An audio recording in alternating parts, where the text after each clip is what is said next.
দলীয় শৃঙ্খলা ভঙ্গের অভিযোগে শোকজের 7 দিনের মধ্যে শোভনদেব চট্টোপাধ্যায়ের সঙ্গে সাক্ষাৎ বিধায়ক নারায়ণ গোস্বামীর। ভুল স্বীকার করেছেন নারায়ণ গোস্বামী খবর সূত্রের।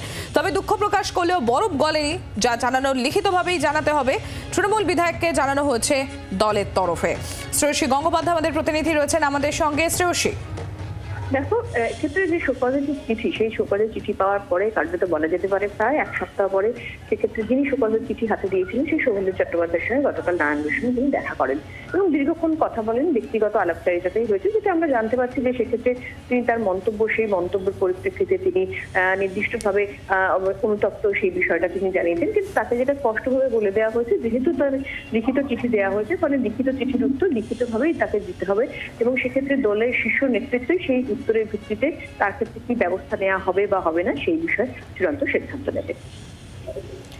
ধন্যবাদ শ্রেয়সী। আমরা কথা বলছিলাম, আমাদের প্রতিনিধি শ্রেয়সী গঙ্গোপাধ্যায় ছিলেন আমাদের সঙ্গে। আপনাদের জানাবো, অশোকনগরের তৃণমূল বিধায়ক নারায়ণ গোস্বামী তিনি সাক্ষাৎ করলেন শোভনদেব চট্টোপাধ্যায়ের সঙ্গে। এদিকে ভুল স্বীকার করেছেন নারায়ণ গোস্বামী বলে সূত্র মারফত খবর। তবে দুঃখ প্রকাশ করলেও বরফ গলেনি, যা জানানো তাকে লিখিতভাবেই জানাতে হবে।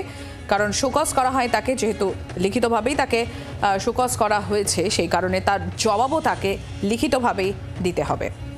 শোভনদেব চট্টোপাধ্যায় তার বক্তব্য তুলে ধরবো আপনাদের সামনে। উত্তর আসেনি, কাল গতকাল দেখা করেছিল। কি বললেন? উত্তর দেবেন, দিয়ে দেবেন। মানে সেটা অনুতপ্ত ব্যাপারটা। ব্যক্তিগতভাবে আমার কাছে যা বলার বলেছে, কিন্তু লিখিতভাবে দিই দেয়। আমি কি করে ফেলি হঠাৎ করে, মমতা জবাব দিতে পারবে না তো আমার নির্দেশে। বিধায়ক কেন করেন এই উত্তর আমি কি করি? আপনারা জানেন, দলীয় শৃঙ্খলা ভঙ্গের অভিযোগে শোকজের 7 দিনের মধ্যে শোভনদেব চট্টোপাধ্যায়ের সঙ্গে সাক্ষাৎ। অশোকনগরের তৃণমূল বিধায়ক নারায়ণ গোস্বামী তিনি দেখা করেছেন শোভনদেব চট্টোপাধ্যায়ের সঙ্গে।